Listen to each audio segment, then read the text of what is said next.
নমস্কাৰ প্ৰিয় বন্ধু বান্ধৱীসকল, আহক আজি জানি লওঁ মা কালীৰ কোনকেইটা ৰাশিৰ ওপৰত ভাল আশীৰ্বাদ পৰিছে।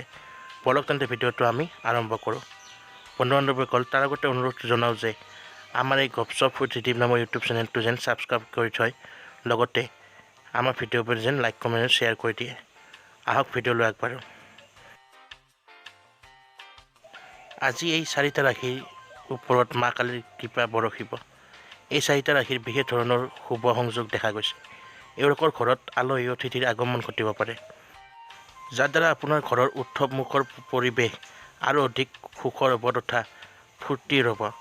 লগতে আপোনাৰ ধন সম্পত্তিৰ বিবাদৰ কিবা যদি বিবাদ আছিল, সেই বিবাদবোৰ সোনকালে দূৰ হ'ব। পৰিয়ালৰ বিশেষ কোনোবা এজনৰ বিশেষ ধৰণৰ সফলতা লাভ হ'ব, তথা আৰ্থিক স্থিতি মজবুত হোৱাৰ লগতে আপোনাৰ বৈবাহিক জীৱন দাম্পত্য জীৱন সুখৰ হ'ব, তথা আপোনাৰ জীৱনত সুখ আহিব, শান্তি বাঢ়িব।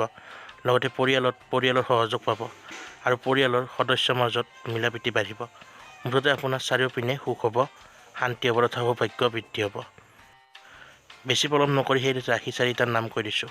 সেই ৰাশি চাৰিটা হৈছে মেঘ, কৰ্কট, তুলা আৰু কুম্ভ ৰাশি। বন্ধু বান্ধৱীসকল, আপোনালোকৰ ৰাশিফল এই ৰাশিৰ মাজত আছে নেকি? তলত কমেণ্ট কৰি জনাব। যদি ভিডিঅ'টো ভাল পালে লাইক কমেণ্ট শ্বেয়াৰ কৰি দিব। লগতে সদায় এনে ধৰণৰ ভিডিঅ' পাই থাকিবলৈ আমাৰ চেনেলটো ছাবস্ক্ৰাইব কৰি দিব। ধন্যবাদ।